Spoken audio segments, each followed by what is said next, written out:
अच्छा, Abu Dhabi से खबर आई है, यूएई में ज़ाहिर है आपको पता है ईरान की तरफ से मिसाइल दागे जा रहे हैं। यूएई जो है वो यहाँ पर एक मेजर चेंज अपनी डिफेंस पॉलिसी के अंदर कर रहा है। इन्होंने कहा कि हम लोगों को अटैक करने के लिए भारत की ब्रह्मोस मिसाइल भी चाहिए, क्योंकि ब्रह्मोस मिसाइल दुनिया की फास्टेस्ट सुपरसोनिक क्रूज मिसाइल। उस बेस के ऊपर 4 surface to surface BrahMos missile आए। सरफेस टू सरफेस या एयर टू सरफेस ये मुझे नहीं पता। अच्छा। और जैसे ही पहला आया वो जूम करके ऊपर से दूसरा आया, फिर तीसरा आया, फिर चौथा आया, जो कि अनफॉर्चुनेटली बुलारी में डायरेक्टली आके एक हैंगर पे लगा जहां पे कि हमारा एवैक्स खड़ा था। UAE is the worst hit of all of them, although सारों को ही पड़ रही है वैसे तो। इसीलिए ये भारत के आकाश एयर डिफेंस सिस्टम को खरीदने में काफी ज्यादा इंटरेस्टेड है। India again launched missile attacks, BrahMos, and hit Pakistan's various provinces, including airport in Rawalpindi and other places. Pakistan का रीसेंट क्लेम ये है कि भारत जो है एक ऐसा इंटरकॉन्टिनेंटल बैलिस्टिक मिसाइल डेवलप कर रहा है जिसकी रेंज जो है वो 12,000 किलोमीटर से भी ज्यादा हो सकती है। मेरा सवाल ये है कि ये जो जॉइंट जो ब्रह्मोस है, ये बेसिकली एक टेम्पलेट के तौर पे इंडिया यूज करेगा। तो जो मतलब ये है कि मैचेस जो होंगे वो बगैर क्राउड के होंगे। इस वजह से यूएई के द्वारा रिसेंटली भारत के ब्रह्मोस और आकाश एयर डिफेंस सिस्टम के अंदर अपना इंटरेस्ट जो है वो दिखाया गया है। जो ब्रह्मोस है, और अभी सुनने में आया कि उसकी रेंज के हवाले से बातें हुई। लेकिन मेरा सवाल आज का ये नहीं है, this is not what I want, that's not what I want to talk. मेरा सवाल ये है कि ये जो जॉइंट जो ब्रह्मोस है, ये बेसिकली एक टेम्पलेट के तौर पे इंडिया यूज करेगा। ब्रह्मोस कहा जाता है कि एक successful India Russia defence venture था और है, जिसमें रशिया जो है वो प्रोपल्शन सिस्टम लेके आया, रैमजेट इंजन लेके आया, कोर मिसाइल टेक्नोलॉजी लेके आया।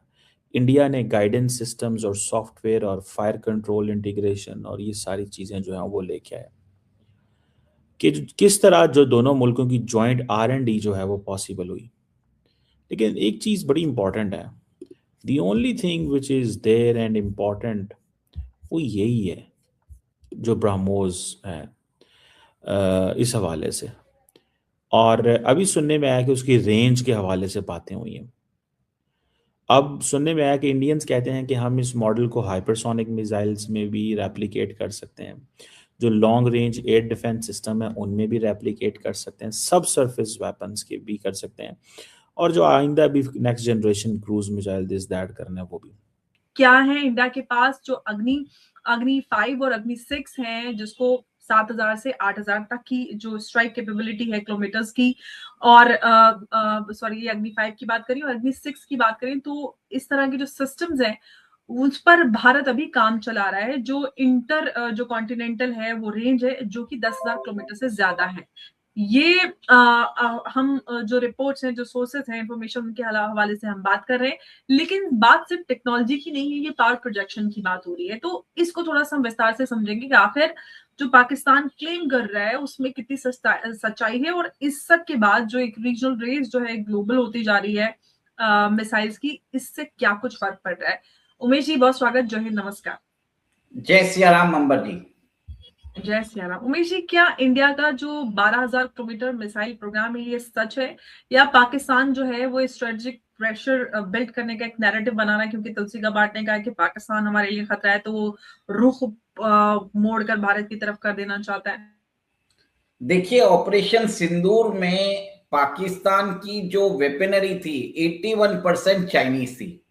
तुलसी गाबार्ड ने पाकिस्तान और चाइना का नाम लिया है।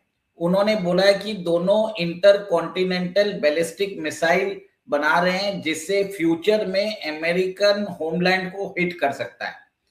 भारत के पास अभी जो अग्नि 5 है उसकी रेंज अराउंड 5,000 टू 7,500 किलोमीटर्स है, और भारत अग्नि 6 के ऊपर भी काम कर रहा है जिसको हम प्रोजेक्ट सूर्या के नाम से जानते हैं, और उसकी जो स्पीड उसकी जो रेंज है इट इज अराउंड 12,000 किलोमीटर्स।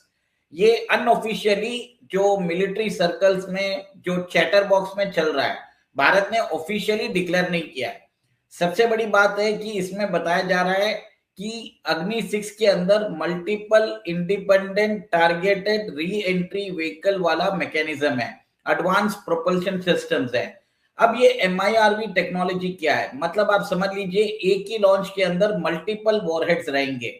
अगर हमने ये वॉरहेड्स अगर अग्नि 6 चाइना के ऊपर चला दिया तो ये साइमल्टेनियसली बीजिंग, शंघाई, शेंजन सबको एक तरह से एक ही वॉरहेड से मल्टीपल लोकेशन में ये एक तरह से हिट कर सकता है। इसमें डिकॉय व्हीकल्स भी बनाया जा सकता है, मतलब आप समझ लीजिए वो मिसाइल लगेगा कि वो परमाणु बम है पर वो परमाणु बम वाला मिसाइल नहीं रहेगा, तो इसको डिकॉय मिसाइल्स बोलते हैं। तो ये कैपेबिलिटी इंडिया ने ऑलरेडी अग्नि 5 में डेवलप कर ली है और अग्नि 6 के अंदर भी हम डेवलप कर रहे हैं, पर हमने ऑफिशियली टेस्टिंग नहीं की है। पर बताया जाता है कि भारत के पास ऐसी मिसाइल्स है जो 12,000 किलोमीटर नहीं, we have developed missile which is more than 16,000 kilometre तक का हमने डेवलप करके रख दी है। हर चीज जो है डिक्लेरेशन की नहीं जाती है, ये बात मैं बताना चाहता हूं। सेकेंड सबसे बड़ी बात है कि तुलसी गबार्ड ने अभी नेम किया है कि पाकिस्तान की जो long range continental ballistic missiles है वो कभी भी अमेरिका को हिट कर सकती है। उन्होंने स्पेसिफिकली बोला कि पाकिस्तान के पास न्यूक्लियर वेपन्स है और उस न्यूक्लियर वेपन्स के साथ वो डिलीवरी सिस्टम भी बना रहा है, और ये डिलीवरी सिस्टम्स जो है वो अमेरिका के लिए खतरा हो सकता है। देखिए पाकिस्तान के न्यूक्लियर वेपन्स के ऊपर बहुत लोगों का एक तरह से नजर है। ईरान भी पाकिस्तान से न्यूक्लियर वेपन्स लेने की कोशिश कर रहा है, टर्की लेने की कोशिश कर रहा है, सऊदी अरेबिया लेने की कोशिश कर रहा है, और पाकिस्तान की जो माली हालत है वो बहुत खराब है। अभी टर्की ने भी उनके साथ strategic defence mutual agreement sign किया था। आप ये देखिए कि कभी भी इसको इन्वोक किया जा सकता है और उसके बाद पाकिस्तान युद्ध के अंदर जा सकता है।